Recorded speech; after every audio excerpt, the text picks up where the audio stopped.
Hello, I'm going to be walking through some features of AstroMFD. This is an MFD creator, mainly geared towards spaceflight simulators. Honestly, it could be used for any game that accepts inputs from joysticks or keyboard inputs. So yeah, we're working with what I call screen sets. These are just sets of screens. We'll see what those are in a sec. So yeah, I'm going to create one here. I'll call it test one. Create. This is the screen editor here. You'll see your screens will appear here. I can add a screen through this. We've got two screens. Right click, I can duplicate, rename, delete. I can also rename up here. I'll rename this one to screen one. So yeah, we've got this built-in button. This is kind of the escape hatch back to the screen selector. We'll see that a little bit later when I pop this up into a browser or open in a browser. Yeah, we can also add some widgets here. Buttons going to main inputs here. You've got a couple different button types. This editing panel on the right is where you're going to do all the customizations here. We'll change this. We can change it to navigation, toggle, or action. We'll stick with action for now. Navigation is just how you get between screens. If I select it, I can select a target screen. I don't have other screens right now, but that's how you kind of jump between screens through a button here. I'll go back to action. We can edit actions. The default action is just to press the letter A. Obviously, we'll want to change this. You do a bunch of complex steps. You can play a sound when it's hit. Do key down, key up to do kind of more complex stuff where you have a function key where, let's do a special key. You want to hold down left alt and then press a button. You could do that. You can reorder them, take out actions. Really kind of powerful. You can change durations for different things. You can get a lot done through this sequence editor here. So I'm going to just keep that default action for now. This little state toggle is for styling different states. So you have your normal state and your pressed state. So for this one, it kind of just gets a lighter color when it's pressed. You can customize all this, change the size and position numerically, or through here I can drag this around. I can align it with these guides. If you don't want guides, there's a little button here. You can turn those off. I find it's pretty helpful to kind of align different components. If I duplicate this button and I want to have it aligned, it's really nice having those. So yeah, let me just get rid of this. There's keyboard keybinds too for this. I just hit the delete key to delete that other button. You change the shape. Like I said, you can pick different colors. Yeah, it'll save kind of recent ones you've used. Go back to that. I'll go back to that here.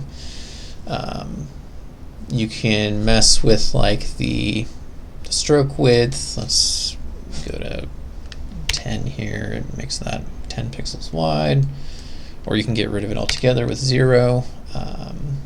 You can mess with corner radius if you want sharp edges or sharp corners. You can get sharp corners here. Can't really see that with the shadow, but yeah, sharp corners here. Toggle shadow or glow on and off. You can add an icon. There's some preset ones that I've included. In the future, I'm hoping to get some user-supplied ones in there as well. But you know, it adds the icon. You can mess with the size here. Let's do 48. That looks pretty good. You can change the layout, mess with like how the the text and the icon kind of interact, and then you can customize the text here. You can get rid of text if you don't want it. We'll just get rid of it for now. The other thing with SVG, you can mess with the colors too, which is really nice. Was kind of difficult to implement, so I'm hoping it gets good use. But yeah, you got a button here. There's a couple other widgets too. You can have just a plain label. That's helpful for like having sections. You can have a slider. It's like a variable input. Kind of maps to like some of those joystick axes and stuff, which is nice. You can have panels, which are containers that you can double click to go inside and then add components there. And then if I exit here and move this container around, it has all of the components move around with it. That's really nice when you're kind of grouping different widgets. And then there's the carousel, and then you can do custom images like from your hard drive. Carousel is kind of like a panel, but it has multiple pages that you can kind of swipe between. So this is page 1. If I double click and add a component here, just add another button, and then exit out of here, and then add a page over here. You can double click into that page. We'll just add a label on this one.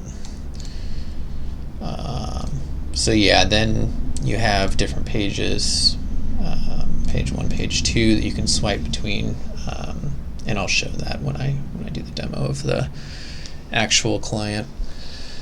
So yeah, we've got a pretty nice screen here. Obviously, you'll want to pretty it up a little bit. Oh, the other thing too is you can zoom in and out. Scroll wheel works. You can drag it around. It's just like any type of shape editor that you would use.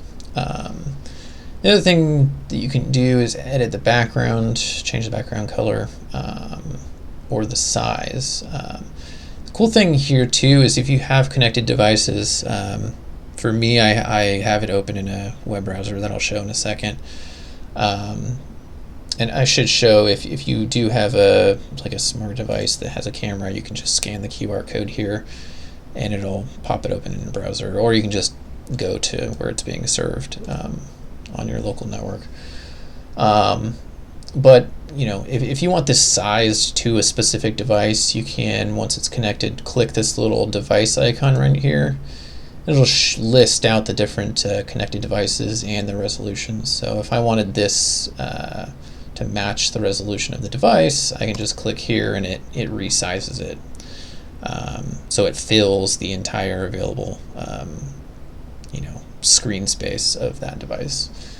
And then you can add some fun stuff, some effects that it makes it fun to use on a device. Kind of adds a little bit of realism.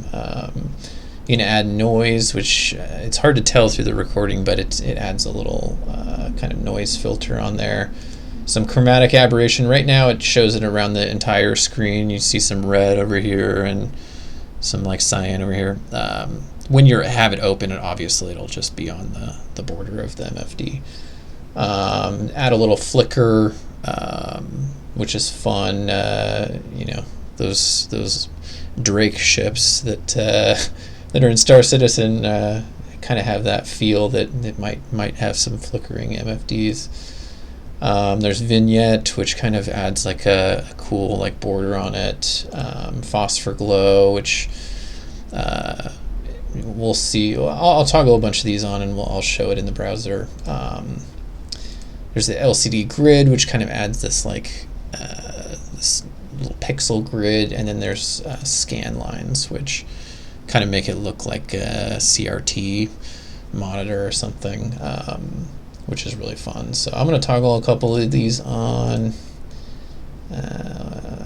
do flicker. Yeah, we'll do these. Actually, instead of scan lines, we'll do the grid. And then now if I go over to my browser where I have this open, and so this is what you see. You can select your different screen sets that'll be listed here. If you do the whole add to home screen for your device, whether it's Android or iOS or whatever, it'll appear on your home screen like an app, and then when you open it up, it should be full screen without all of this like browser nonsense. So if that doesn't happen and you are just in a browser and you want to go full screen, this is the button here. If I click into this, we'll see my my MFD here. If I do a swipe here, we can see it goes over to the different page of the carousel. The buttons react to pushes.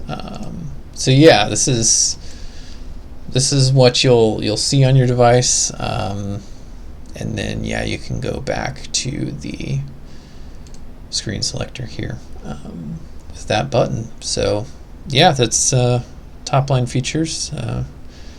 Hope you guys like using it, and definitely always looking for feature requests, improvements, bug reports. I'm working on some polish right now. There's still some outstanding like little annoyances and whatnot that I'm ironing out, but yeah, this has been a fun project to work on, and I hope everyone gets good use out of it.